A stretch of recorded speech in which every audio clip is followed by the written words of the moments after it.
Hey guys, कैसे हो आप सभी। आशा करती हूँ सभी अच्छे होंगे, बढ़िया होंगे। इस कोरोना काल में स्वागत करती हूँ मैं आप सबका अपने YouTube channel study with Deepa Saini में। आज की क्लास में हम करने जा रहे हैं क्लास 9th के एनसीईआरटी और क्लास 9th के एनसीईआरटी में आज के हमारा चैप्टर रहेगा चैप्टर नंबर 3। चैप्टर का नाम है अपवाह। इससे पहले हम 2 चैप्टर कंप्लीट कर चुके हैं 9वीं कक्षा की भूगोल की पाठ्य पुस्तक के, और ये दोनों चैप्टर आपको ज्योग्राफी एनसीईआरटी सीरीज़ वाली प्लेलिस्ट में मेरे चैनल पर मिल जाएंगी, तो आप वहाँ से पढ़ सकते हो। तो चलिए शुरू करते हैं अपनी आज की क्लास। अपवाह। सबसे पहले अपवाह से इंग्लिश में कहते हैं ड्रेनेज, ठीक है। अपवाह अपवाह शब्द एक एरिया में जो भी नदी होती है उस नदी के द्वारा जो कैप्चर एरिया होता है उन सब की व्याख्या करता है। भारत की जो भौतिक मानचित्र है उसको आप देखिए, क्लास 2 में मैंने आपको फिजिकल फीचर्स ऑफ इंडिया पढ़ाया था, तब वहाँ पर फिजिकल मैप कराया था मैंने इंडिया का, तो वहाँ पर आप उसको देख सकते हो कि विभिन्न दिशाओं से काफ़ी छोटी छोटी धाराएँ आकर एक साथ मिल जाती हैं, और जब ये सारी धाराएँ एक साथ मिलती हैं तो एक मुख्य नदी बनती हैं।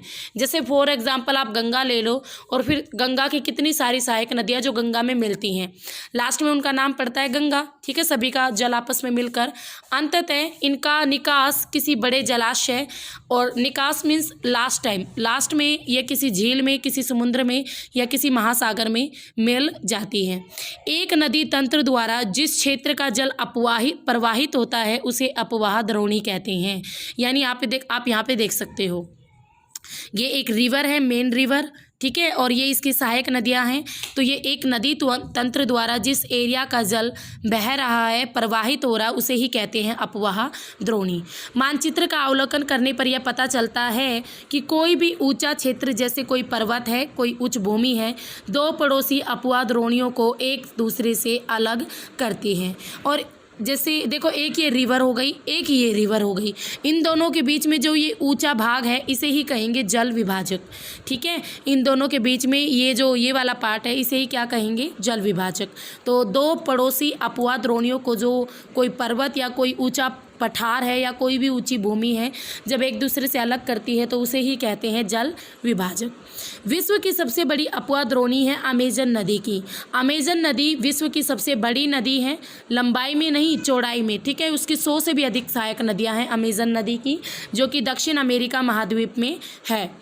नेक्स्ट आता है, ये आपके लिए क्वेश्चन है कि भारत में किस नदी की अपवाह द्रोणी सबसे बड़ी है। कमेंट बॉक्स में आप इसका आंसर मुझे लिखकर भेजोगे कि भारत में किस नदी की अपवाह द्रोणी सबसे बड़ी है। नेक्स्ट आता है हमारा भारत में अपवाह तंत्र। भारत में अपवाह तंत्र की बात करें तो भारत में अपवाह तंत्र पर पूरा कंट्रोल होता है भौगोलिक आकृतियों का, जैसे पर्वत, पहाड़, मैदान। इस आधार पर भारतीय जो नदियां हैं इनको 2 भागों में बांटा जाता है, हिमालय की नदियां और प्रायद्वीपीय भारत की नदियां। हिमालय की नदियां जो कि उत्तर में है भारत के, और प्रायद्वीप जो कि भारत के दक्षिण में है। भारत के 2 मुख्य भौगोलिक क्षेत्रों से उत्पन्न होने के कारण हिमालय और प्रायद्वीपीय नदियाँ एक दूसरे से बिल्कुल अलग हैं। जो हिमालय है इसकी अधिकतर नदियाँ कैसी हैं, 12मासी हैं। 12मासी यानी हिमालय की जो अधिकतर नदियाँ हैं वो 12मासी हैं। यानी 12मासी का मीनिंग क्या कि भाई उसमें साल भर पानी रहता है। गर्मियों में मानसून से मिल जाता है, सर्दियों में ग्लेशियर्स वगैरह से, यानी सारा साल पानी बर्फ़ से मिलता रहता है, सारा साल पानी मिलता रहता है, हिमालय की नदियों में बहता रहता है। वर्षा के अतिरिक्त ऊंचे पर्वतों से जो हिम है, जो बर्फ़ है वो पिघलती रहती है, उससे भी इन्हें पानी मिलता है। हिमालय की 2 मुख्य नदियाँ सिंधु और ब्रह्मपुत्र इस पर्वतीय श्रृंखला के उत्तरी भाग से ही निकलती है, मानसरोवर झील से निकलती हैं ये रिवर्स। और इन नदियों ने पर्वतों को काट कर गोर्ज का निर्माण किया है। गोर्ज यानी वी आकार की शेप जब बहुत अधिक गहरी हो जाती है तो उसे गोर्ज कहते हैं। हिमालय की नदियाँ अपनी उत्पत्ति के स्थान से लेकर समुद्र तक के लंबे रास्ते को तय करती हैं। ये नदियाँ मार्ग के ऊपरी भागों में तीव्र अपर्दन क्रिया द्वारा, यानी अपर्दन करती हैं, इरोजन करती हैं, और अपर्दन क्रिया करते हुए अपने साथ भारी मात्रा में सिल्ट और बालू का संवहन करती हैं। यानी अपने साथ गाद, मिट्टी, और यहाँ पर देखो आप देख भी सकते हो एक नदी के द्वारा दिया गया जो विभिन्न फीचर्स बनाती है एक रिवर, जब नदी निकलती है और एंड तक, तो वो सारे फीचर्स थोड़े दिए हुए हैं पर दिए हुए हैं। जैसे नदी का स्रोत यानी जहाँ से नदी निकली, फिर ये नदी का ऊपरी भाग, ये मियांडर्स हैं यानी जब नदी पर्वतों के बीच मोड़दार पर्वत अपनाती है तो उसे विसर्प कहते हैं, मियांडर। ये नदी का बीच का भाग है और शुरुआती दौर में ही नदी गोर्ज यानी अपनी जो घाटियाँ हैं उनको गहरा काटती है और गोर्ज की शेप बनाती है कुछ इस तरीके से, तो इसी शेप को कहते हैं गोर्ज।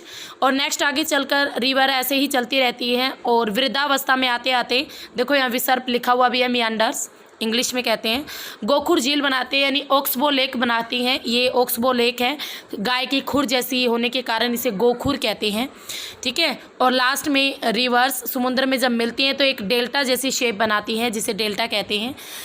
नदियों का पानी नालियों के रूप में बहता है और गाद ज़्यादा होती है जिसे डेल्टा कहते हैं। तो नदी द्वारा बनाई गई विभिन्न अवस्थाएँ हैं, नदी द्वारा बनाए गए विभिन्न फीचर्स हैं। आगे चलते हैं तो जो मध्य और निचले भागों में ये नदियाँ विसर्प, गोखुर और अपने बाढ़ वाले मैदानों में बहुत सारी अन्य फीचर्स, डिपोजिशन फीचर्स बनाती हैं और पूर्ण विकसित डेल्टाओं का भी निर्माण करती हैं। तो ये हिमालय की नदियाँ थी। अब जो प्रायद्वीपीय नदियाँ हैं वो अधिकतर मौसमी हैं। मौसमी यानी जैसे मानसून आता है तो भाई इनमें पानी आ जाता है, इनका प्रवाह वर्षा पर निर्भर करता है। शुष्क मौसम में जैसे गर्मियाँ हैं आपका, जैसे मई है, अप्रैल है और मानसून के बाद वाले कुछ महीने हैं, तो इनमें इन बड़ी नदियों का पानी घट घट कर छोटी छोटी धाराओं में बहने लगता है। हिमालय की नदियों की तुलना में प्रायद्वीपीय नदियों की लंबाई भी कम है और इनकी गहराई भी कम है। फिर भी इनमें कुछ केंद्रीय उच्च भूमि से निकलती हैं और पश्चिम की तरफ बहती हैं। और ऐसी दो बड़ी नदियों की पहचान करो जो कि पश्चिम की ओर बहती हैं, ठीक है, यानी पश्चिम से अगर आप बात करें पूर्व से पश्चिम की ओर बहती है तो ये दो नदियाँ होंगी आपकी नर्मदा और ताप्ती।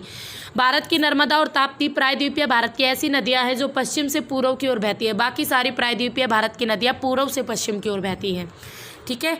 तो प्रायद्वीपीय भारत की अधिकतर नदियाँ पश्चिमी घाट से ही निकलती है और बंगाल की खाड़ी की तरफ बहती हैं। और पश्चिमी घाट देखो पश्चिम में पड़ता है और बंगाल की खाड़ी पूर्व की ओर पड़ती है, यानी सारी की सारी नदियाँ पश्चिम से पूर्व की ओर ही बहती है। पर दो ही नदियाँ ऐसी हैं जो कि आपकी पूर्व से पश्चिम की ओर बहती है, जो कि है नर्मदा और ताप्ती। पूर्व से शुरू होती है और पश्चिम की ओर अरब सागर में गिरती हैं। आगे आती है हमारी हिमालय की नदियाँ। हिमालय की नदियाँ जिसमें मेनली आती है सिंधु, गंगा, ब्रह्मपुत्र, हिमालय से निकलने वाली प्रमुख नदियाँ हैं और ये नदियाँ लंबी हैं और अनेक महत्वपूर्ण और बड़ी सहायक नदियाँ आकर इनमें मिलती हैं, ठीक है। किसी नदी और उसकी सहायक नदियों को नदी तंत्र कहा जाता है।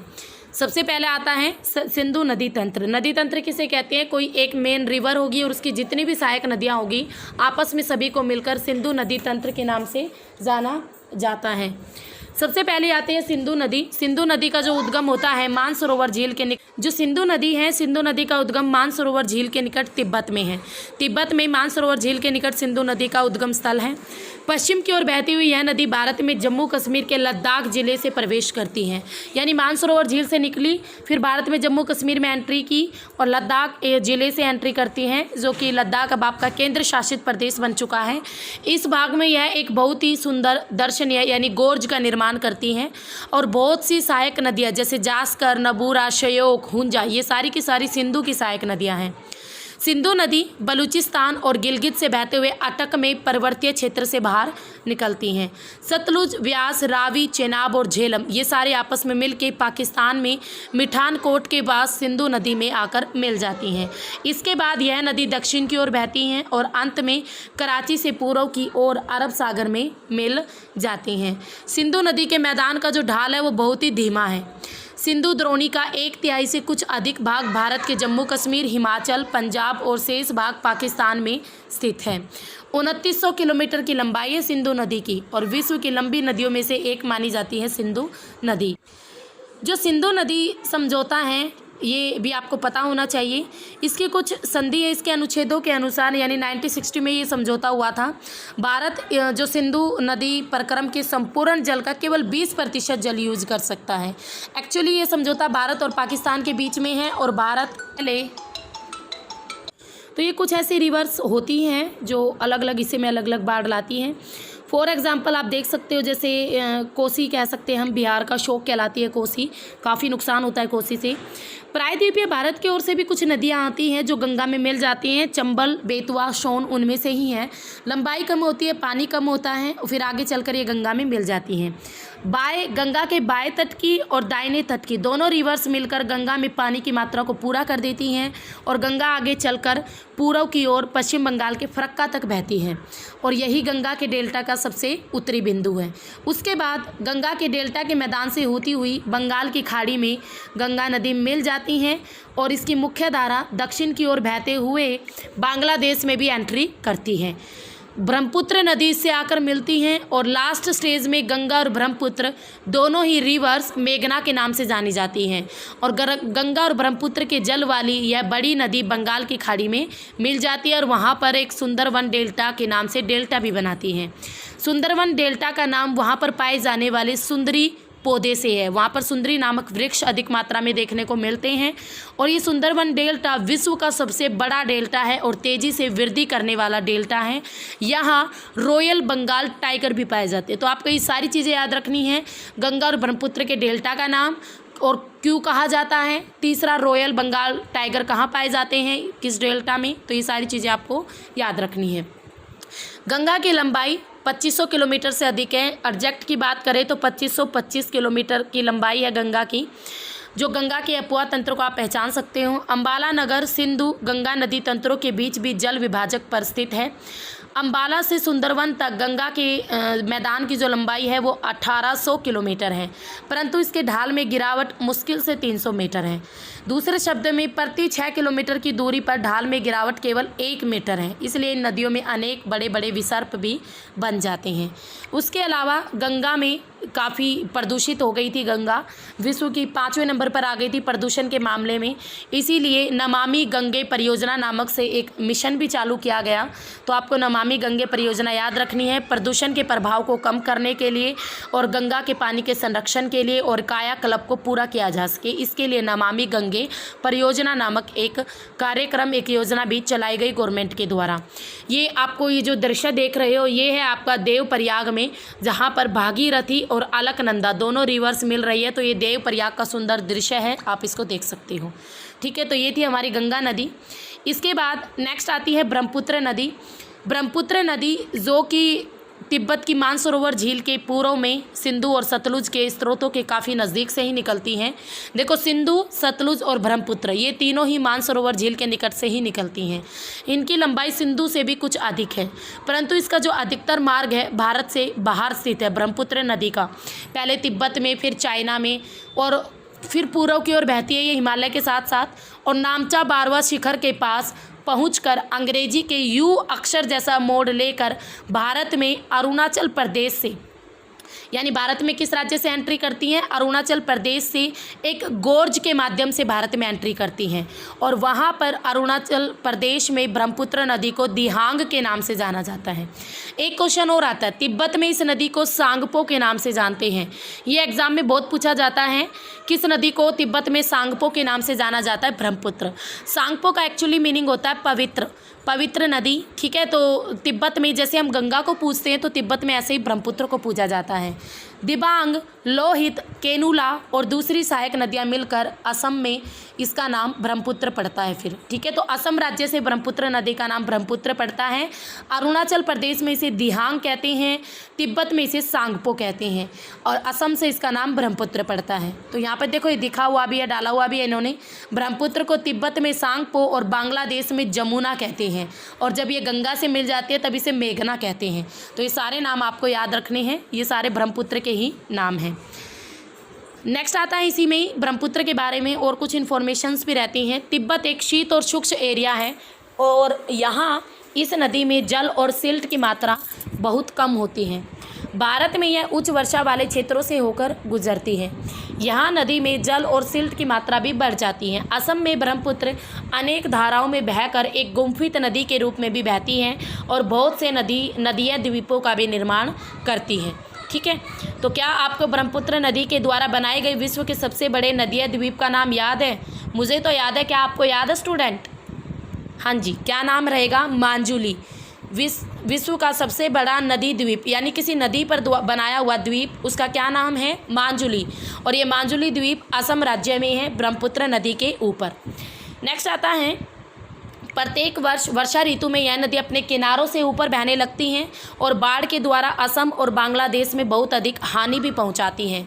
उत्तर भारत की अन्य नदियों के विपरीत जो ब्रह्मपुत्र नदी है, इसमें सिल्ट निक्षेपण की मात्रा अधिक होती है और सतह भी बढ़ जाती हैं और बार बार अपनी धारा के मार्ग में भी परिवर्तन लाती हैं। और एंड में गंगा के साथ मिलकर ब्रह्मपुत्र विश्व का सबसे बड़ा डेल्टा, सुंदरवन डेल्टा बनाती है बांग्लादेश के अंदर। तो ये थी आपकी ब्रह्मपुत्र नदी। ठीक है।